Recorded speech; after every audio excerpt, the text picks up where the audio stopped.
완전히 팝의 1세대신 거네요. 세상에 무슨 그거 잘 안 돼요. 그렇게 하는. 시대가 사랑한 음악에는 그 시절을 살았던 사람들의 희로애락이 그대로 담겨 있습니다. 대중가요가 시작된 지 100년, 우리는 어떤 노래를 사랑했을까요? 안녕하세요. 대중음악사학자 장유정입니다. 안녕하세요. 하재근입니다. 네, 하재근 평론가님 어떻게 어렸을 때 동요 좋아하셨나요? 저 어렸을 때 뭐 아빠하고 나 솔라 솔라 솔미레도 이런 거 배웠었죠. 네, 저는 낮에 놀다 두고 온 나뭇잎에는 제가 이 노래 왜 기억하냐면요. 제가 초등학교 때 그 방송국 합창단 시험 볼 때 이 노래 부르고선 똑 떨어졌습니다. 그래서 기억이 있는 노래군요. 맞습니다. 네. 저는 그 노래도 좋고 그 다음에 또 다른 노래도 좋아한 게 있었는데 네. 닭장 속에는 암탉이 이 노래 옛날에 좋아했었습니다. 네, 정말 저도 이 노래 좋아했었는데요. 네. 이 노래는 동물 울음소리를 얼마나 잘 내느냐 이게 핵심이었던 그렇죠. 것 같아요. 이 노래를 정말 리얼하게 찐으로 들려주실 선생님을 이 자리에 모셨습니다. 서수남 선생님 모셔봅니다. 안녕하세요. 두 분 얘기하는데 네. 아주 재밌어요.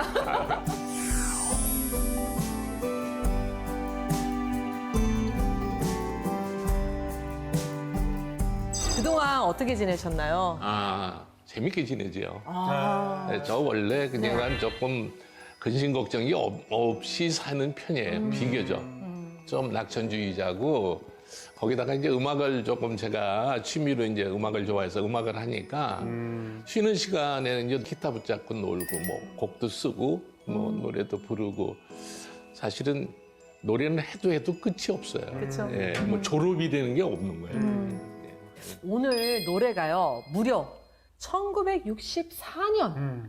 올해로 딱 60주년인 건가요? 64년에 네. 앨범을 첫 앨범을 그쵸? 녹음을 했어요. 동물농장이라는 노래를 가지고. 그러니까 61년 됐네요. 우리 선생님이 우리 정말 가요로 보는 근현대사 이 프로그램에 딱 맞는 네. 증인이 아닐까라는 생각이 듭니다. 그 시대를 살아왔으니까 그렇죠. 다소 이제 제가 체험한 이야기들이 조금 그럼. 있겠죠. 네. 오늘 그래서 네. 이 이야기가 더 기대되는데요. 네. 선생님 어렸을 적 꿈도 원래 가수였나요? 아니었어요. 가수 꿈은 아니었고 노래를 고등학교 2학년 때부터 엄청 좋아한 거예요. 그러니까 60년도에는 제가 이제 20대잖아요. 네. 굉장히 감성이 좋을 때. 그럼요. 네. 네, 그러니까 제 고등학교 다닐 때 미국의 그 팝송, 컨트리송을 잊을 수가 없는 거야. 너무너무.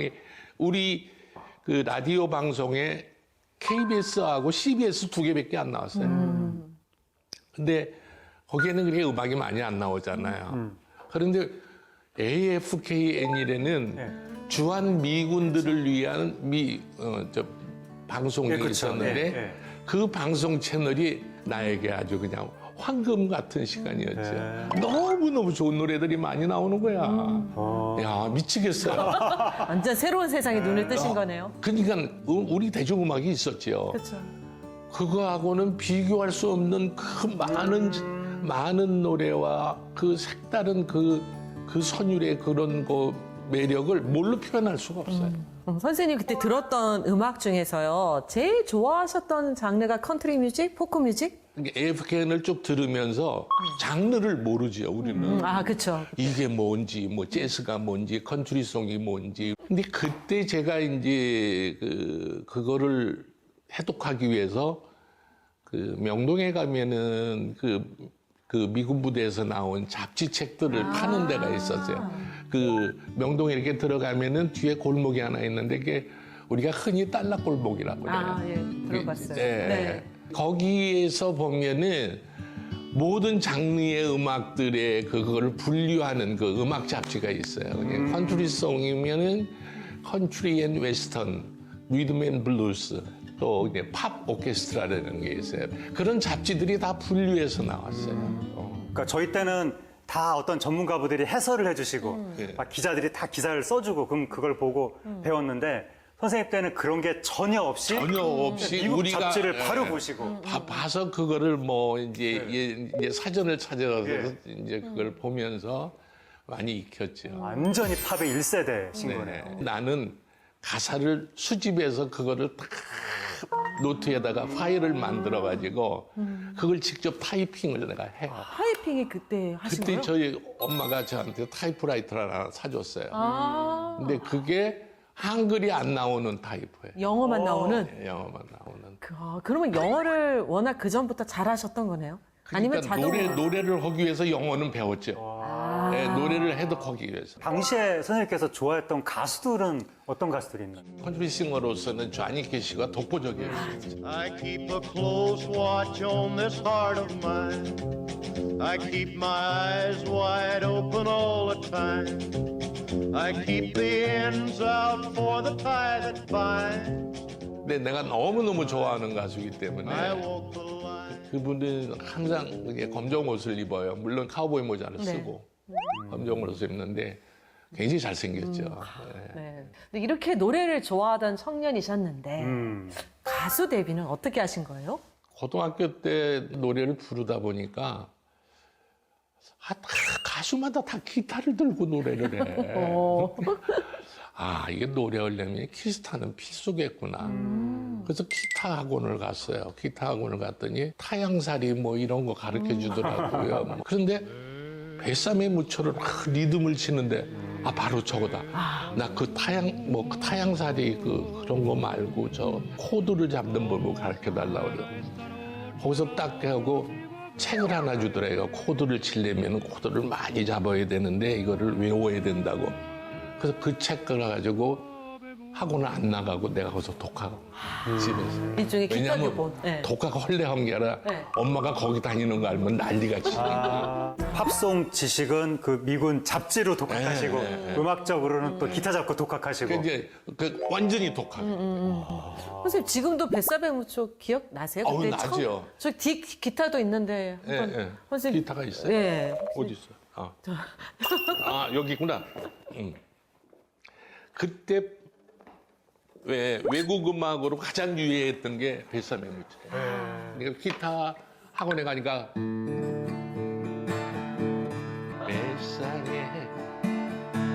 뱃삼의 무초. 아이고 잘 안 돼요. 그렇게 하는 건데 그렇게 저는 그냥 기타 잘 못 쳐요. 근데 내 노래 반주는 내가 할 줄 알죠.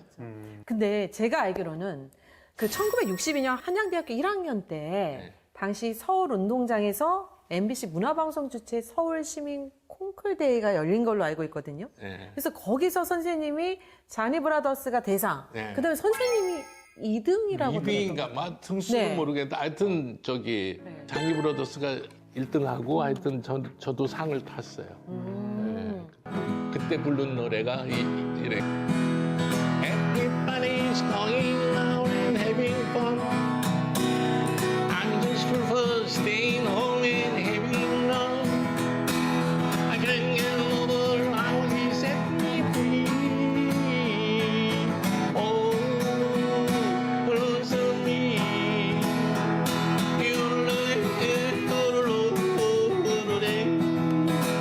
이렇게 하는 건데.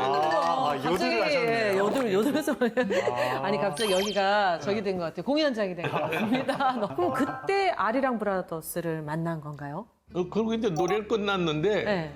어떤 애들 3명이 나와서 같이 노래하자고 그러더라고요. 그랬더니 무슨 노래를 하냐고 그랬더니 우리가 사중창 남성 콰르텟 남성 사중창을 하는데 이제 멤버 하나가 부족하다.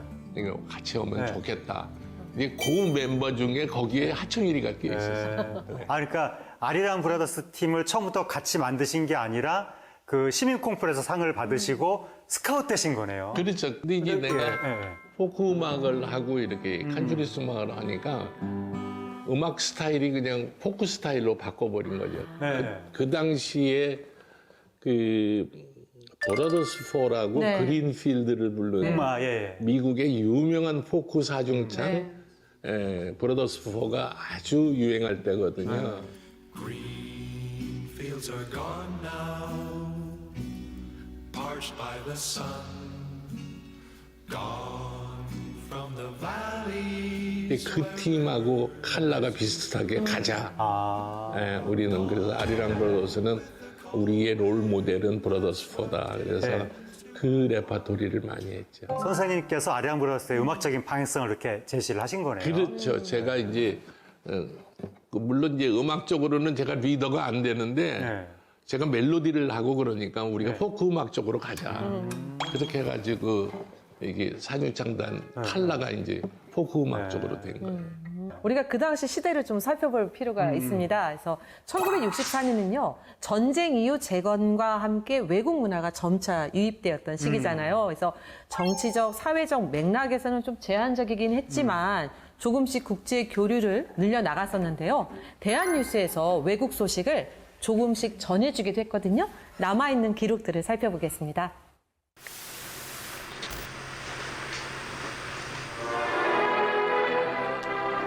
교황 바오로 6세는 전례 없는 성지 방문을 위해서 역사적인 장도에 올랐습니다.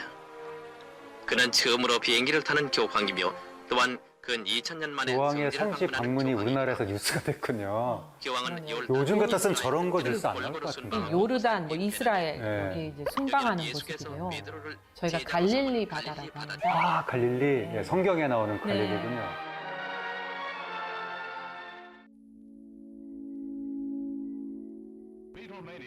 네덜란드. 비틀즈의 네덜란드 방문. 네.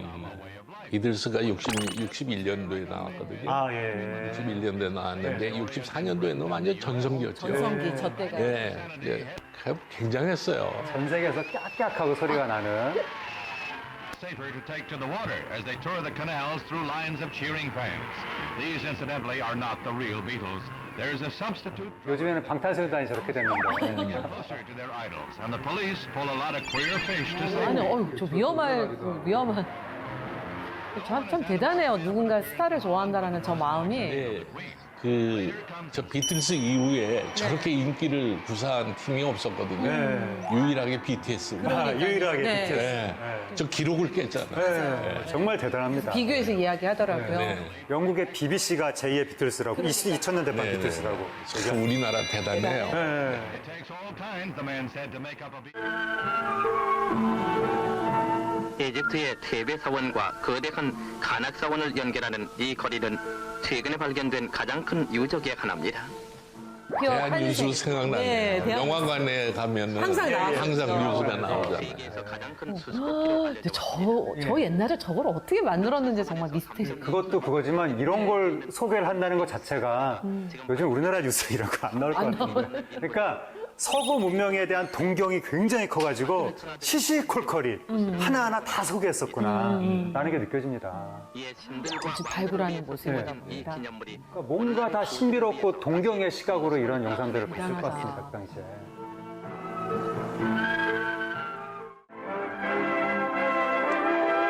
2년 반 만에 처음으로 한민족의 핏줄을 끊어놓았던 치욕의 장벽이 잠시 문을 열자 동베를린. 네, 동베를린. 동베를린 개방. 재회의 눈물겨운 행보를 저거 보면서 우리나라 분들이 받습니다. 우리나라는 어떻게 남북결이 언제 나오나 막 그런 생각했겠죠. 저 때가 1963년 12월 25일 크리스마스를 기해서 베를린 장벽을 일시로 개방했을 때예요. 예.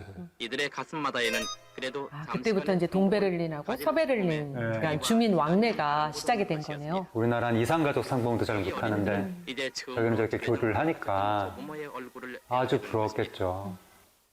서부벨린 사람들은 사랑하는 친지들에게 잠시나마 자유세계의 따뜻한 입김을 불어넣기도 했던 것입니다. 아프리카에 있는 케니아국의 독립축하위원이 영국 엘리자베스 여왕 부근 필립 제가 케니아 독립을 했네요. 1964년에.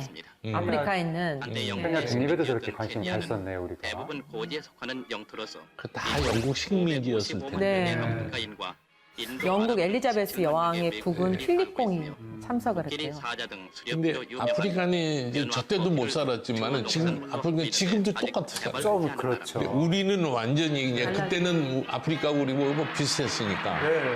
근데 우리는 이제 많이 발전했고 네. 지금은 안타깝게도 아프리카는 이제 그대로 멈춰 있고. 우리나라가 저 선진국이 된 게 정말 놀랐습니다. 말 믿기지가 않아요. 믿기지가 않아요. 아프리카의 또 하나의 신생 국가가 탄생했습니다. 미국의 뉴올리언스 시는 해마다 있는 축제로 온 시가 즐거움의 환호성으로 들끓었습니다. 미국 뉴올리언스에서 네, 40일 저기 동안 남부에. 축제를 연다고 해요. 굉장히 화려한 네. 축제네요. 와.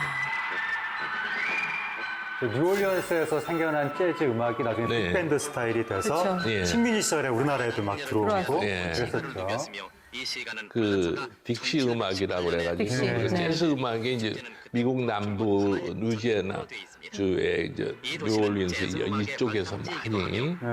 아주 그냥 사랑받았죠. 이 축제로 해서 한층 국제적인 도시로 이름을 떨치고 있습니다. 전쟁 후 세계에서 어떻게 보면 우리 가장 가난한 나라로 꼽혔던 우리나라 대한민국에서 교황의 성지순례, 뭐 비틀즈의 인기, 미국의 축제 이런 소식이 어떻게 보면 별세계의 일처럼 느껴졌을 것 같아요. 그러니까 저런 영상 보면 점점 막 서양에 대한 동경도 커지면서 저런 데가 비틀즈 나오니까 우리도 비틀즈 같은 가수들의 노래를 들어야 돼 막 그런 심리도 많이 생겼을 것 같습니다. 그 시절 이렇게 보면은 어떤 서양의 그런 문화나 이런 것들 보면서 좀 부러워하는 마음도 좀 생겼죠. 그럴 정도가 아니에요. 굉장히 그 음악을 좋아했고 그걸 따라하다 보니까 존경하게 되고 나도 이렇게 음악을 좀 배워서 좀 잘해야 되겠다. 뭐 그런 데서 이제 조금 의욕이 좀 생기기도 하고. 당시에 우리나라 젊은이들이 서구 문명, 미국 문화 이런 걸 동경하면서 젊은이들이 그 여러 가지 서구 음악을 듣는 과정에서 포크 음악이 또 우리 청년 문화의 중심이 되고 그러한 포크 음악의 선구자 중에 또 선생님 계시고 계신 건데. 그렇게 된 것 네. 같습니다. 아니 도대체 가수들이 다 기타를 들고 있는 거야. 아, 저 기타. 그렇게 해서 기타를 들고 시작한 게 그 통기타 붐이 일어났죠. 이게 70년대인데 60년대에 받아들여가지고 10년 동안에 그렇게 붐이 일어났어요. 네. 그러니까 이렇게 포크 음악뿐만이 아니라 진짜 당시 서구 대중음악 장르가 대중에게 각광을 받았는데요. 우리나라에도 뭐 재즈, 뭐 로큰롤, 보사노바 이런 서구 음악에 영향을 받은 노래들이 등장을 하거든요. 많죠. 네, 그래서 1964년 선풍적인 인기를 끌었던 곡들을 함께 들어보시죠. 네. 헤일 수 없이 수많은 밤을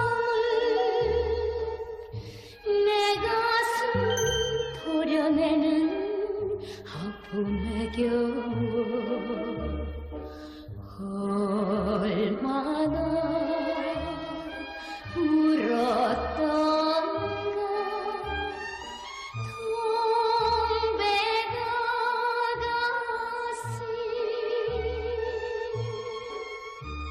잊지 못할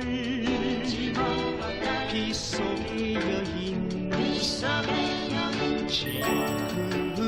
지금은 어디에 있나 눈물도 한숨도 나 혼자 씹어 삼키며 밤거리에 뒷골목을 누비고 다녀도 사랑만은 단 하나의 목숨을 걸었다 거리에 자식이라 욕하지 말라 64년 인기곡들 나왔는데 그 외에 또 뭐 64년에 인기 가수들 기억나시는 가수들 있으신가요? 제가 생각나는 건 하여튼 신중현 씨가 제일 근데 이제 그룹 사운드를 네. 하면서 네.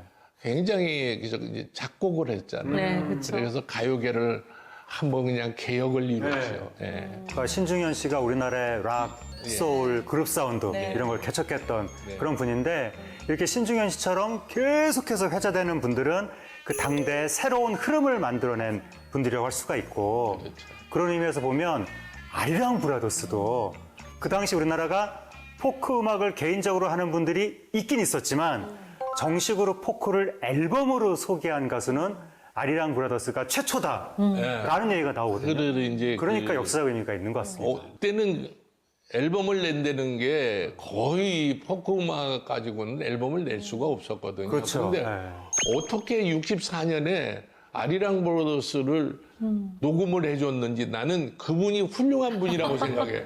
이청실이라는 분이 있어요. 나중에 유니버설 레코드사 사장이 되셨는데 그분이 유니버설 레코드사의 녹음 기사였어요. 그분이 우리 음악을 녹음 기사로 재직해 있을 때 우리 음악을 녹음을 해줬어요. 그리고 본인이 그 돈을 대고.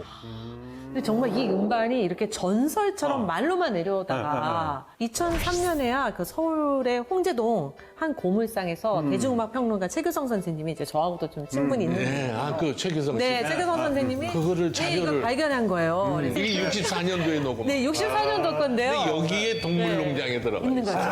중요한 거는 이게 64년 판은 아니라는 거. 그러면 이게 어마어마한 가치인데요. 저는 이게 나중에 그거를 복각을 한 거. 그래서 네, 다시 그냥 그대로 복각을 한 거예요. 그래서 이게 아마 한 500장 한정 뭐 이렇게만 풀린 이게 이제 거예요. 수집가들을 위해서 이제 맞습니다. 만드는 거죠. 네. 예. 그래서 근데 국내 최초 포크 사중창의 통기타 앨범이면서 아리랑 브라더스의 유일한 또 앨범이기도 하잖아요. 안 들어볼 수가 없거든요. 잠깐 들어보시죠.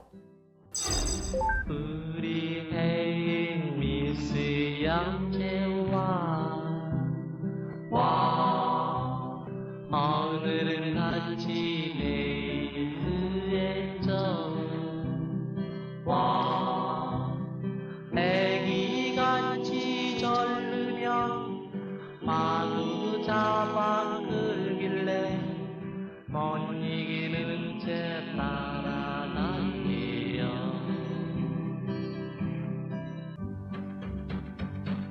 싱글벙글 싱글벙글 싱글벙글 싱글벙글 벙글벙글벙글벙글 웃어주세요. 화내지 말고 상냥스럽게 웃어주는 그 얼굴이 언제나 나는 좋아요. 즐거웠던 시간 가도 헤어져야 할 시간 오면 떠나도 안타까워 섭섭하여 눈물 짓네. 눈치없이 잡수시고 못 먹으면 낮잠 자고 어느 세상 한들 이보다 편할 소냐. 으르르 이런 것은 말로 하면 내 팔자로 둔다. 야야